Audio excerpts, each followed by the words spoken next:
بسم اللہ الرحمن الرحیم۔ جب سے پاکستان معرض وجود میں آیا تب سے اب تک سازشی عناصر اسے ناکام ریاست بنانے پر درپے ہیں، مگر اللہ سبحانہ تعالیٰ کا خاص فضل و کرم اس خطے پر ہے جو یہ ہر قسم کے حالات سے نکل کر پھر اگلے راستے پر گامزن ہو جاتا ہے۔ مگر آج کل کے حالات اتنے عجیب ہوتے جا رہے ہیں کہ یوں لگتا ہے کہ ہم بند گلی میں دھکیلے جا رہے ہیں اور باہر نکلنے کا کوئی راستہ سجائی نہیں دے رہا ہے۔ معاشرے میں ہم شدید اخلاقی تنزلی کا شکار ہو رہے ہیں اور کسی کو پرواہ ہی نہیں۔ ایسے لگ رہا ہے کہ اس ملک میں قانون نامی کوئی شے موجود ہی نہیں۔ جب سے دنیا وجود میں آئی ہے، شیطان اپنے دل فریب پھندوں سے مرد و زن کو بہکانے میں مصروف ہے۔ اللہ تعالیٰ نے عورت کو دین اسلام کے ذریعے بے پناہ عزت و احترام عطا کیا ہے۔ اگر وہ اللہ اور اس کے رسول حضرت محمد صلی اللہ علیہ وسلم کے بتائے ہوئے راستے پہ چلتے ہوئے اپنی حدود و قیود کا خیال رکھے تو اسے معاشرے میں اپنی صلاحیتیں دکھانے کا بھرپور موقع مل جاتا ہے۔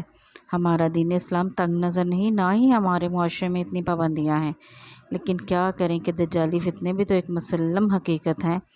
دجالی فتنے نے آہستہ آہستہ اپنا جال پھیلایا، ناچ گانا جلسوں میں عام ہونا شروع ہوا۔ باپ کے ساتھ بیٹیاں، بھائیوں کے ساتھ بہنیں، شوہروں کے ساتھ بیویاں سرعام ناچتی جھومتی نظر آئیں۔ معاشرے کے ایک مخصوص طبقے کی وہ خواتین جو پاگل پن کی حد تک فارغ رہتی تھیں، انہیں جلسوں کی صورت میں ایک مصروفیت مل گئی۔ اچھے کپڑے پہن کر میک اپ سے چہرے کو رنگ کر جلسے میں جاؤ، ناچو گاؤ اور گھر واپس آ جاؤ۔ لطف اور مزے کی ایک حد ہوتی ہے، جب انسان اپنے لطف و سرور سے اکتا جائے تو وہ اس حد سے باہر نکلنا چاہتا ہے کہ شاید اس سے آگے اور سرور مل جائے۔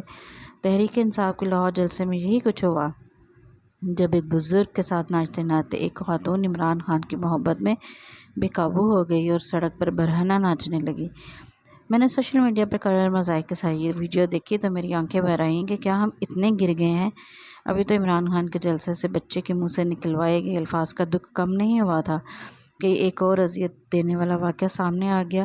ابھی تو قوم لوط کے فعل کے عذاب ہم لوگ بھگت رہے ہیں، پچھلے گناہوں کی معافی نہیں ملتی اور مزید گناہوں کی کھیپ تیار ہو جاتی ہے۔ عمران خان سے مجھے کوئی گلہ نہیں، لیکن گہرا گلہ علماء اکرام سے ہے۔ کیا انہوں نے آنکھیں موند لی ہیں؟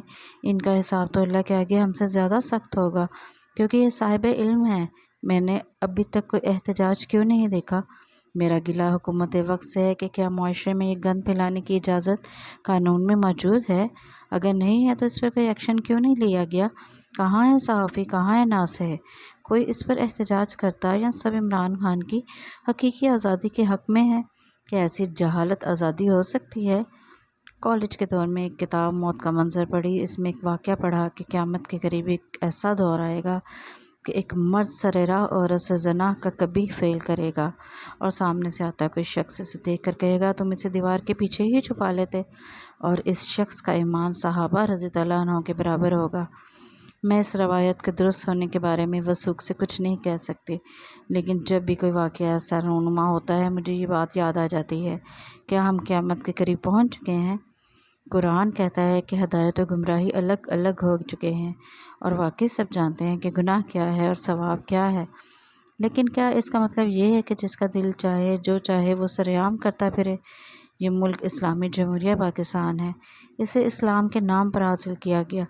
یہ الگ بات ہے کہ ہمارا نظام اسلامی نہیں، لیکن اس ملک کی ایک بہت بڑی آبادی تو مسلمان ہی ہے نا۔ کیا ہم ایسی آزادی کو برداشت کر سکتے ہیں؟ ناممکن۔ خدا کے واسطے ہوش میں آئیں۔ معاشرے میں پہلے ہی کون سی اچھی باتیں ہیں جو اسے مزید برباد کیا جا رہا ہے، اور وہ بھی نعوذ باللہ ریاست مدینہ کے نام پر۔ میں تو صرف یہی کہہ سکتی ہوں کہ یا اللہ ہمیں معاف فرما دے۔